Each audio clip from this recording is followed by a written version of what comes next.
Hello students, आप सभी का स्वागत है वर्मा कोचिंग क्लासेज में। आज हम आप लोगों को मानव जीनोम परियोजना के विषय में बताएंगे। मानव जीनोम परियोजना एक इम्पॉर्टेंट टॉपिक है।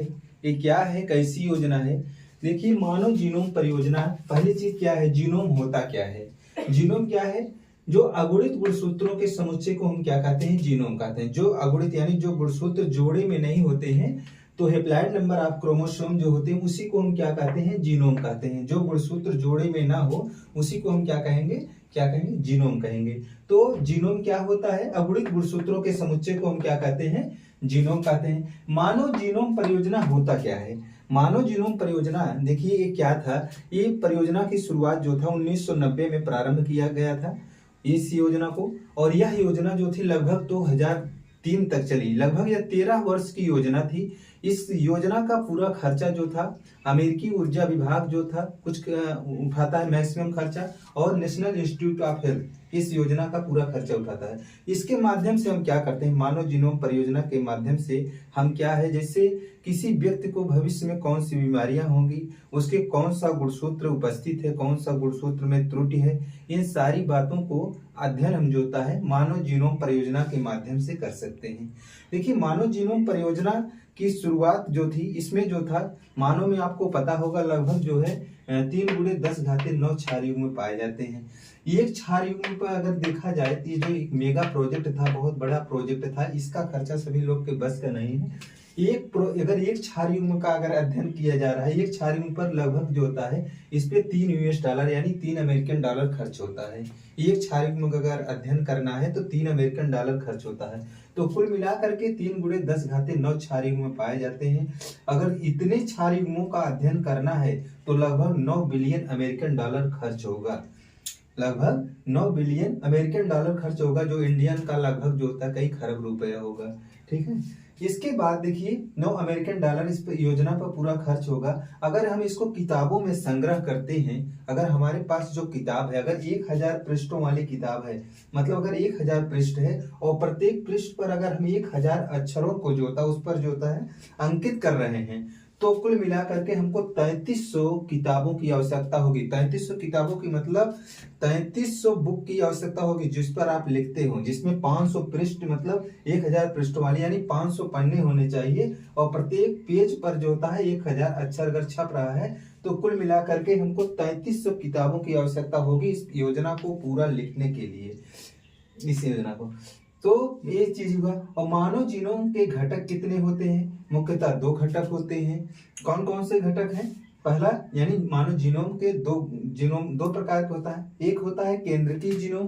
केंद्रकीय जीनोम में 300 मेगा बेस पेयर का बना होता है। कितने का? 300 मेगा बेस पेयर का बना। 1 मेगा बराबर कितना होता है? 10⁻6 होता है। तो यह 300 मेगा बेस पेयर का बना होगा केंद्रकीय जीनोम। इसमें क्या होगा? आनुवंशिक पदार्थ जो होता है, यानी गुणसूत्र जो होता है, लिंग गुणसूत्र X तथा Y इसी के अंदर स्थित होते हैं। और दूसरा क्या होता है? Mitochondrial genome. यह जो था 16,569 बेस पेयर का बना होता है, जो कि माइटोकॉन्ड्रिया के अंदर पाया जाता है। तो कहने का तात्पर्य हमारा क्या है कि मानव जीनोम परियोजना एक मेगा प्रोजेक्ट था, महा परियोजना थी, जिसकी शुरुआत जो था 1990 में नील डॉसेट नामक एक वैज्ञानिक थे जिन्होंने इस योजना की नींव डाली थी। 1990 में प्रारंभ किया गया और 2003 में जाकर के मतलब 2003 में यह योजना क्या हुई? पूरी तरह से समाप्त हुई। इस योजना का उद्देश्य क्या था कि आदमी के अंदर, मनुष्य के अंदर, यानी उसके क्या भविष्य में कौन सी बीमारियां होंगी, उसका आईक्यू, मतलब उसका पूरी तरह से आईक्यू लेवल से लेकर के उसका जीवन काल तक क्या किया जा सकता है इस परियोजना के माध्यम से। और इसमें कौन सा जीन की संख्या ज्यादा है, कौन सी जीन की संख्या कम है, इन सारी बातों को हम मानव जीनोम परियोजना के अंतर्गत जो था एक मेगा प्रोजेक्ट था उसके माध्यम से ज्ञात कर सकते हैं। तो सारी बातें हमने क्या क्या बताया। पहला चीज, मानव जीनोम परियोजना। जीनोम होता क्या है? अगुणित गुणसूत्रों के समुच्चय, जो गुणसूत्र जोड़े में नहीं होते उसी को जीनोम कहते हैं।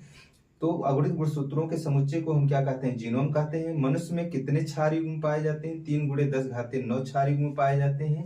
और प्रत्येक क्षार युग्म पर जो होता है इसके द्वारा हम किसका अध्ययन करते हैं? मानव जीनोम के अध्ययन में भविष्य में होने वाली बीमारियों का क्या होता है, पता लगाया जाता है।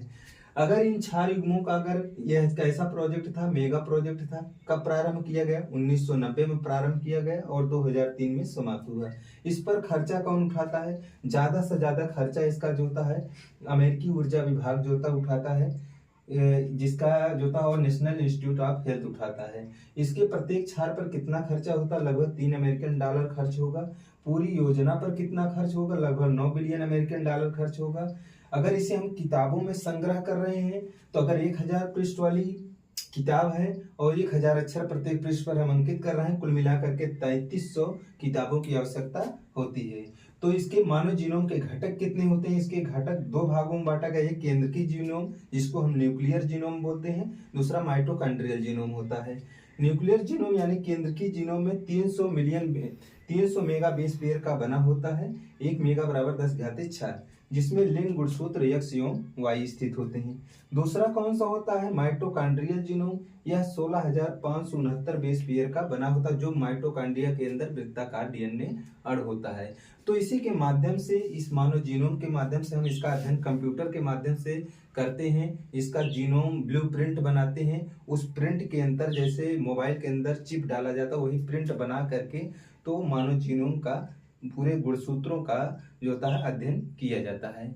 इस योजना का मुख्य उद्देश्य क्या था कि व्यक्ति जो होता है, मानव जो होता है, मानव का जीन प्रारूप किस प्रकार का है, कौन सा जीन सबसे बड़ा है, कौन सा जीन सबसे छोटा है, मानव के सारे लक्षण किन किन जीनों में किस प्रकार के लक्षण अंकित होते हैं, किस जीन के डिसऑर्डर से कौन सी भविष्य में बीमारियां हो सकती हैं, इन सब का पता लगाना ये मानव जीनोम प्रोजेक्ट का मुख्य उद्देश्य था। तो बच्चों, आज का टॉपिक हमारा मानव जीनोम प्रोजेक्ट जो था परियोजना, इसी पे समाप्त हुआ। हमने आपको क्या क्या बताया, मानव जीनोम परियोजना के अंतर्गत ही बताया कि मानव जीनोम होता क्या है, अगुणित गुणसूत्रों के समुच्चय को जीनोम कहते हैं। यह कैसी योजना थी, पहले दूसरी बात, यह एक मेगा प्रोजेक्ट था, बड़ी योजना थी। इसका उद्देश्य क्या था कि मानव जीन प्रारूप को अध्ययन करके भविष्य में कौन सी बीमारी होती है उनका पता लगाना। तो आप लोग बताइएगा आज की वीडियो कैसी लगी। अगर अच्छी लगी हो चैनल को लाइक और सब्सक्राइब कीजिएगा।